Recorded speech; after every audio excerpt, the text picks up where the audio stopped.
আসসালামু আলাইকুম, সবাইকে আমন্ত্রণ জানিয়ে আজকের ভিডিও শুরু করছি। আজকে তোমাদের সাথে শেয়ার করছি ঝরঝরে সাদা পোলাও রেসিপি। তো চলো রেসিপিটা শুরু করা যাক। প্রথমে একটা কড়াই দেওয়া হয়েছে চুলায়। কড়াইটা গরম হয়ে আসলে এর মধ্যে সয়াবিন তেল দেওয়া হয়েছে। তেল গরম হয়ে গেলে এর মধ্যে তেজপাতা আর গোটা গরম মশলা দিয়ে কিছুক্ষণ ভেজে নেওয়ার পর এর মধ্যে পেঁয়াজ বাটা দেওয়া হয়েছে। বেশি করেই দেওয়া হচ্ছে পেঁয়াজ বাটাটা। এরপরেই দেয়া হলো একটু আদা বাটা, এর সাথে দেওয়া হয়েছে সামান্য পরিমাণে জিরা বাটা। এগুলো দিয়ে ভালোভাবে মশলাটা ভেজে নেওয়ার পর এর মধ্যে দেওয়া হলো স্বাদমতো লবণ। স্বাদমতো লবণটা দিয়ে আরও কিছুক্ষণ ভেজে নেওয়া হলো।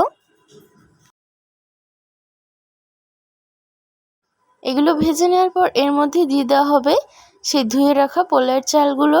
যারা অনেক আগেই আমার চ্যানেলটি সাবস্ক্রাইব করে রেখেছো তাদেরকে অসংখ্য ধন্যবাদ। আর যারা এখনও আমার চ্যানেলটি সাবস্ক্রাইব করোনি প্লিজ সাবস্ক্রাইব করে পাশে থেকো।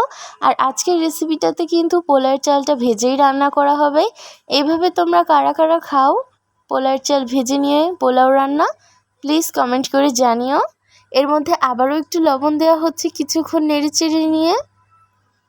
এগুলো দিয়ে বেশ অনেকক্ষণ ধরে 15 মিনিট মতো চালটা ভাজতে হবে। একেবারে বেশি ভাজাও করা যাবে না, সেদিকে লক্ষ্য রাখতে হবে। আর অন্যদিকে রাইস কুকারে এই চালের অনুযায়ী গরম পানি করতে দেওয়া হয়েছে।